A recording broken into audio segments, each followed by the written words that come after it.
Right, welcome to another episode of The Rest is Politics Question Time with me, Alastair Campbell. And me, Rory Stewart. And Rory, there's a great question from John Devine for you. What killer question would you have asked the Tory leadership candidates who've been talking about the need for greater honesty and integrity in politics? Okay. So I would say, John, that the key thing is, what hard truth are you prepared to say to the Conservative Party?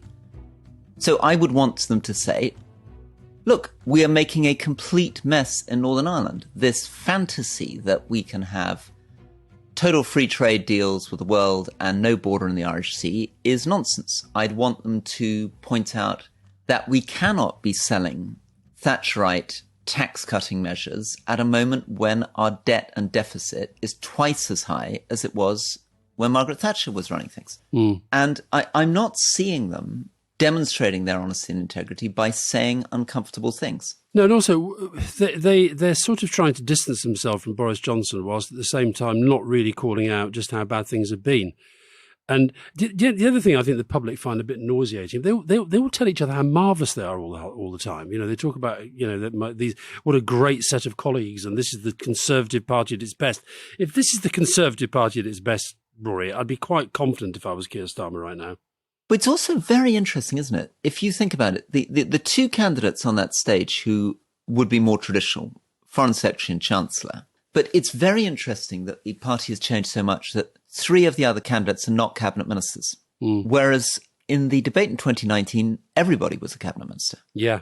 Yeah. So something's changing in the way that politics works. I mean, we've been very interested in this question of Kemi Badenoch and her coming through. And I think she does have, I mean, she holds herself well on stage. She clearly is very self-confident, and she's found a route through to a part of the Conservative Party. But it's very interesting that we're now in a world in which it's so easy for somebody who's come into politics quite recently, who hasn't had a cabinet position, to suddenly be a leadership candidate. She doesn't say anything. She just keeps saying she's going to tell the truth, but she doesn't tell you what these great truths are. What are they? Listen, here's a good one. Jeff Spink. How many of the current cabinet will be in the new Prime Minister's cabinet? Who will sink without trace?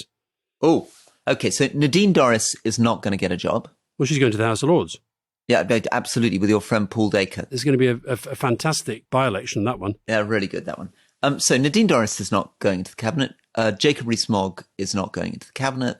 Yeah, I would imagine it will be one of the most dramatic reshuffles we've seen. I'd imagine 70% of that cabinet will not be reappointed because far too many people were there simply because they were Boris Johnson loyalists. Yeah. Here's a question from Jack. As a recovering drug addict, I find there is still a huge stigma, but that the recovery community isn't always helping itself to challenge it.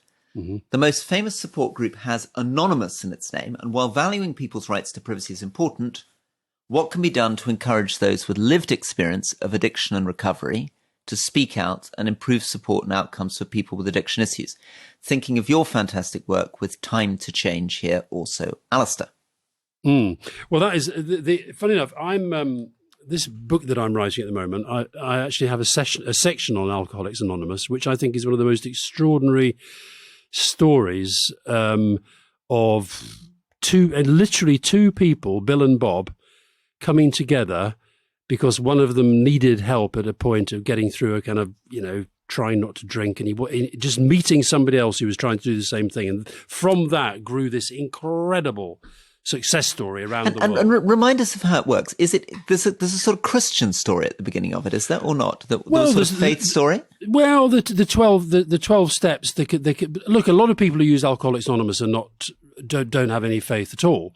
But in the origin, there is a faith element to it. Yeah, absolutely. And it's recognizing that you have no power over the addiction, and there's a higher power. But your higher power doesn't have to be God. For a lot of people, it is God. But the thing, so I like the anonymity, and when Bill was named as one of Time magazine's 100 most influential people in the century, he didn't let them to have a photograph because he felt the anonymity was so important. And why is the anonymity important? Sorry, let's just get into that for a second. Because you need to be able to have complete trust in in anonymity and feeling that you can go along to these meetings and nobody's going to talk about you outside. Right. So that's incredibly central to them, that what happens in Vegas stays in Vegas. Nobody's allowed to leave the meetings and say who else was there or what. I'm not sure if Vegas is the best comparison to use, but yeah, basically, yeah. I mean, of course, people talk and people share their stories and what have you. But I think the general point in Jack's question about drug addiction in particular is there still a stigma? There's still a massive stigma to addiction. I still think that although organisations like Alcoholics Anonymous have kind of destigmatised alcoholism to some extent, there is still a huge stigma attached to it. There is a greater stigma attached to drug addiction because of the criminal element attached to that as well. So I do think that the more that people speak up about their own conquering addiction, or maybe conquering is the wrong word, but are dealing with addiction, I feel for myself, for example, I had a drink problem. I was diagnosed as having a drink problem, but I'm not convinced that I'm an alcoholic. I think I'm an addictive personality, and my addictions, at the moment, I'm probably addicted to waking up every morning and checking that the podcast is at number one in the UK podcast charts. Well, thank goodness it is. What's going to happen when it isn't? Well, then I'll find another one. But it's a healthier addiction than alcohol or drugs or any of that stuff. Okay. Well, I don't know what we're going to do with this one. Ben Lamb, having recently come off my honeymoon, where during periods of travelling and downtime I listened to your fine podcast, I can confirm so far the rest is politics is key to a happy marriage. That's a little bit self-congratulatory. I'm not really sure I should have read that out. No, I don't think you should. In fact, there was a review in the Sunday Times of our podcast, Rory. It said that we were very pleased to be at number one, but it also said we were a little bit too pleased with ourselves. Yeah, that's not a good characteristic. That's not good, Ben. No, okay, we're going to ignore that one. Well, I don't know. I think we should keep it in because it shows a very interesting aspect of your character. Thank you so much. Justin Barry, you've discussed the young age of some of the conservative leadership candidates, but in America you have Biden and Trump, who are much older. Should Biden step aside and let a younger Democrat run for the presidency? I think the short answer to that is yes. But the question is who it would be. And the question is how much does he damage himself if he makes that clear? Look, I really like Joe Biden, but his ratings are absolutely terrible at the moment. I think there is the one thing you need for election campaigning is massive energy. And I'm not saying he doesn't have energy. He does have energy, but I think it'll be very difficult. And obviously it depends to some extent on who the opponent is. I think Americans are much more open to older candidates than we are. Why is that, do you think? I don't know. I think it's because they're maybe more used to it. If you go back through, Obama was a bit of an exception, Clinton was an exception, but I think if you look at the American senators, American congressmen, I think that they do tend to be older than our MPs. Yeah, and they develop over time, don't they? People like Teddy Kennedy are able to sort of survive the scandals of their youth and re-emerge as these great kind of lions of the Senate, and people like John McCain, I guess. I think the Democrats in the United States are in a catastrophic situation. They cannot fail to lose the House in the midterms, and they almost certainly will lose the Senate. They've got it by a tiny margin, and the polls are terribly badly against them. Now, here's one. John T. Moore. I'm an A-level politics teacher. I've recently been teaching my students about feminism. Firstly, do Alastair and Rory consider themselves to be feminists? Yes. Related to this, Rory, let's just stick with the education theme. Will, what makes the Eton experience different from other top private schools, and why does it produce so many prime ministers? We'll come on to that one in a moment. First of all, on feminism, I have definitely become more of a feminist under the influence of my daughter, Grace. By the way, tickets for her Edinburgh Fringe Gilded Balloon appearance the month of August, she told me to say, are now on sale. But I've definitely become more of a feminist. And I think that one of the things that's most influenced me is her constantly saying that until men understand that feminism is an issue for men and women, then the debate is not going to change and the dial's not going to move as quickly as it should. And I think the same's true on all social justice issues, right? And what about Eton? Let's talk. We haven't talked about Eton for at least a week. Yeah. Well, so look, it's true. It's all the things that you say about it, or many of the things that you say about it. But still, he's put his finger on something interesting. Why is it particularly that school rather than lots of other expensive private schools up and down the United Kingdom that seems to be generating so many politicians? And also, interestingly, a lot of soldiers.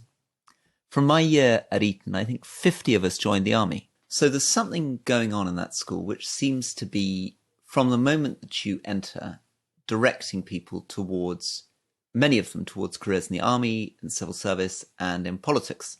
Whereas many of these other schools, most of the people leaving would never consider going to the army, wouldn't want to be a politician, and they go off to have a happy life, making money as bankers or management consultants. Well, there's quite a few bankers who went to Eton, I think. There's definitely lots of bankers who went to Eton. A lot of journalists, a lot of actors. I mean, it's an interesting school like that. All these people, Don West, Damian Lewis, I think Eddie Redmayne, Hugh Laurie. Am I right? Yeah, Hugh Laurie, I think. Yeah, so, and of course, George Orwell, of course, that's the one that we need to focus on. Eric, as we call him. Yeah. Jean Lin, we're back on Taiwan. I'm a Taiwanese listener. We're obviously very big in Taiwan, Rory, and I appreciate how you guys talk about us through a relatively holistic lens, as opposed to just pieces on the geopolitical chessboard.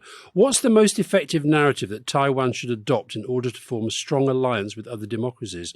Should it be based on values, freedom, rule of law, etc., economics, e.g. semiconductors, that we were talking about earlier, or something else? That's a good question. That's a brilliant question, isn't it? I think they don't have a profile, really, other than on the technological side of stuff and as a potential victim of what would be a catastrophic and highly controversial Chinese takeover. I think the democracy element is important, isn't it? I mean, one of the reasons why the world remains incredibly well disposed towards Taiwan is because of that democratic transition. But my goodness, they're in a tough situation. When you look at all those countries around the world that were allied with Taiwan, we were talking about some of the South Sea Islands recently, who've been flipped to China. And there's just the scale and size of the Chinese economy and the way in which Taiwan, which is an incredibly productive, economically successful place, but simply can't compete on scale. We'll take a break now. We'll be back in a sec.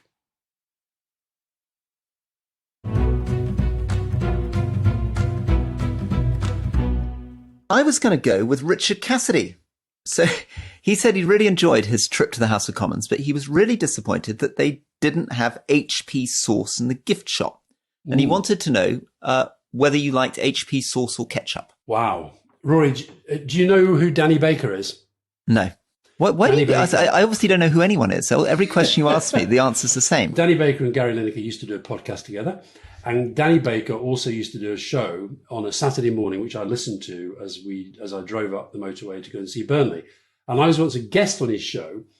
And part of the show was you had to say whether you like red sauce, brown sauce, or no sauce at all with your bacon sandwich. And I revealed, and I thought I was revealing something that was very, very private to me. I revealed that I actually had an irrational fear of ketchup. I cannot be in the presence of ketchup. I just, if somebody has ketchup on the table, let alone sprays it all over their food, oh my Lord, I feel sick and I have to leave. Wait, let's just get into this for a second. What on earth is this? What's going on then? When did this begin?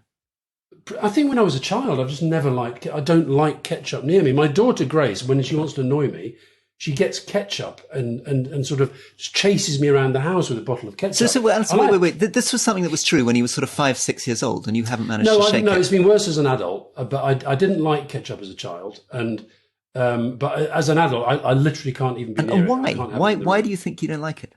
I think it's to do with blood. I'm a bit squeamish about blood. I don't know. But I've always had it. So I said it, and then Danny contacted me later, and there'd been lots of people who got in touch and said I'd got the same thing. They have the same thing, and I then discovered it's a condition. It's called saltomophobia. I've got my own phobia. Saltomophobia. And in Australia, it's called equus mortis phobia, because equus mortis, Latin for dead horse rhyming slang red sauce. My goodness. Wow. We educate our listeners so much. So I'm also interested in this thing about blood. My father, who like you was a big macho Scottish guy, was also surprisingly didn't really like blood, despite having been in the army. Despite actually really loved being in the army, fought all the way through the war. I'm completely indifferent to it. I've handled dead bodies. I've had to try to I've tried to give mouth to mouth to people who haven't come back. I've dealt with people with a lot of blood all over the place. Doesn't affect me at all. But my dad hated it. One of the first times I met Fiona, when we were trainee journalists together, we were taken on a tour of the Devon and Cornwall Police Headquarters, and we were taken into this room where they're investigating a murder, and there were pictures of the dead body all over the wall, and I just passed out. I fainted. I'm a bit squeamish with that stuff. And I think the source is about that. But honestly, Rory, don't ever bring out the red sauce. No, I won't. I won't. Now, here's a good one for you. Yeah. Here's a good one for you from Una McGarvey. Rory, what interview question have you fluffed? And Alastair, how should he have answered the question? Oh, my Lord. Well, the problem is the interview questions I've fluffed, I'm afraid I know how you would have answered the question. Okay. My most humiliating one was during the flooding in 2015. I was a young flooding minister and I was really loving my job. And it was horrifying. Obviously, it was Storm Desmond and Storm Eva, and I was charging up and down the country, Cumbria, Yorkshire, Lancashire, standing up to my knees in floodwater.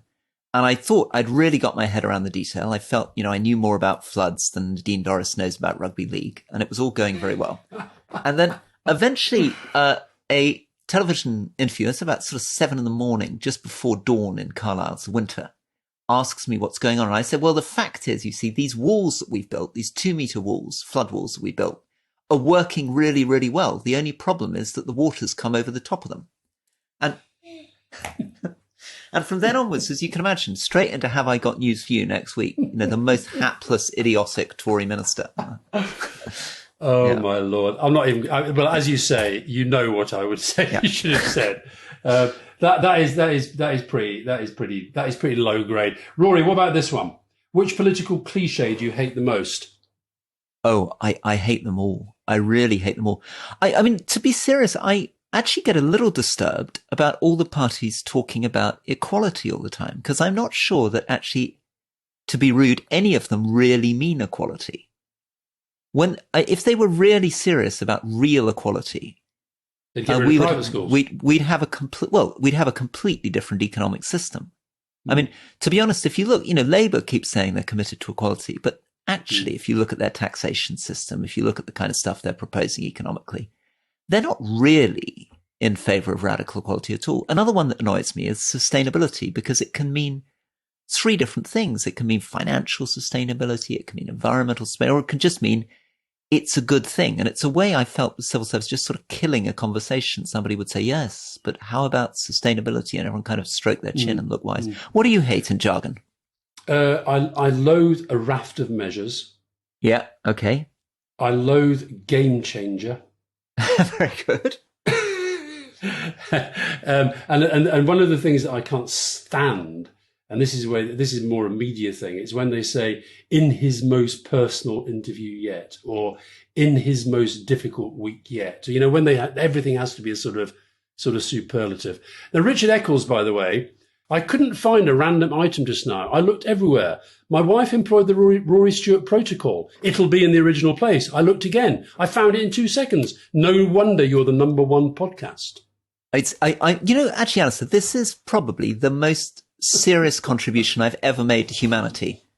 You won't have been following my Twitter feed, but I'm getting literally hundreds of people writing in every week telling me that I had found their car keys, I'd found their pen, I'd found their wallet. It's literally revolutionary. I mean, I think they have to take a little bit of credit themselves. I really do. I don't think you can take all the credit. Remember, Harry Truman said, "It's amazing what a small group of men can achieve, provided nobody cares who gets the credit." Okay. Oh, that's good. That's good. But they are very sweetly giving me the credit. I feel vaguely, just to remind people what this tip is. The tip is that if you've lost something, it is where you think it is. In other words, you looked first time, you couldn't find it. You go back, you find it there again. It doesn't work every time. My friend John Hatt got in touch with me and he said, Rory, that was a bit much. You've got to point out it doesn't work every time. Although I thought that might sort of remove some of the religious fervour of this insight. But definitely it's literally the most important philosophical or religious insight I've ever arrived at.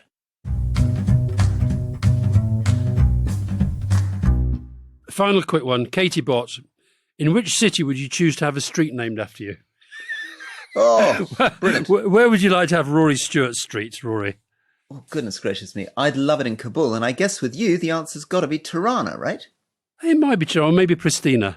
Pristina, which has the worst statue of Bill Clinton that's ever been built. Let's do something slightly grim just to finish our questions, which is a more serious political one. Do you agree the Scottish government has a mandate for a second independence, taking into account the recent election? If not, why not? And how would a mandate otherwise be acquired? So just to remind listeners, it seems at the moment as though Nicola Sturgeon is genuinely trying to argue that she's got a mandate to have another referendum really not many years after the last referendum. Certainly doesn't feel like a generation after the last referendum. Do you, Alastair, think she's got a mandate to do that? I think technically the answer is no, because of where the power lies to call a referendum.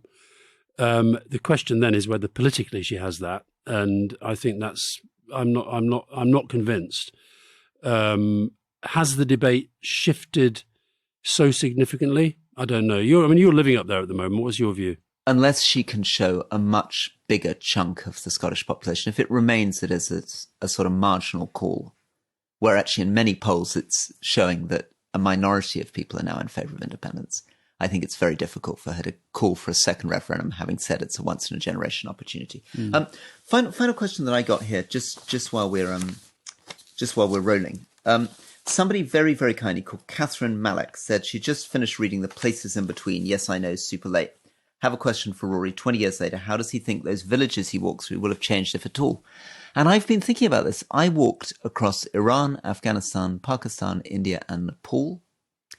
And definitely Iran, Afghanistan, and Pakistan have changed far less in 20 years than you could possibly have believed. It's really depressing. I would never have guessed if you'd said to me 20 years ago, what's it going to look like in 2022? And to discover that so much of rural Iran has remained unchanged, that society seems so stagnant and frozen, in many ways going backwards. And the same, of course, is true of Afghanistan. I mean, so much rural Afghanistan still doesn't have electricity, doesn't have functioning roads, doesn't have functioning clinics. Rory, you're depressing me again. All right, we don't want to depress. So go finish with one happy story and we'll wrap up the question. Oh, except for the really happy story, of course, is that listeners should be listening to my wonderful BBC Radio 4 for Long God's History sake, of Argument you've just plugged coming the out book. this week. You've just plugged the book. You're now I'm learning, Alastair. I'm learning. On the podcast, you plug the podcast. That's not true. You're always plugging your true. TV show about choosing a politician. Make me Prime Minister. Prime Minister. So let me just plug mine. Long History of Argument. Long History of Argument from Socrates to social media on Radio 4 on Tuesdays at 9. Right. Finish with a happy thing, Alistair. Give us something cheery to go away on. I got a lovely message from the genius Icelandic manager of ABBA saying how much Benny and Bjorn loved my attacks on the Boris Johnson recently. No, but also they loved your singing, apparently, is what you told me. They loved you singing in German. They loved me singing Danke für die Musik auf Deutsch, yeah. Yeah, that is nice. Okay, that may be a little self-congratulatory for us to end on, but we have no alternative other than to end. Thank you guys very much indeed. Bye-bye.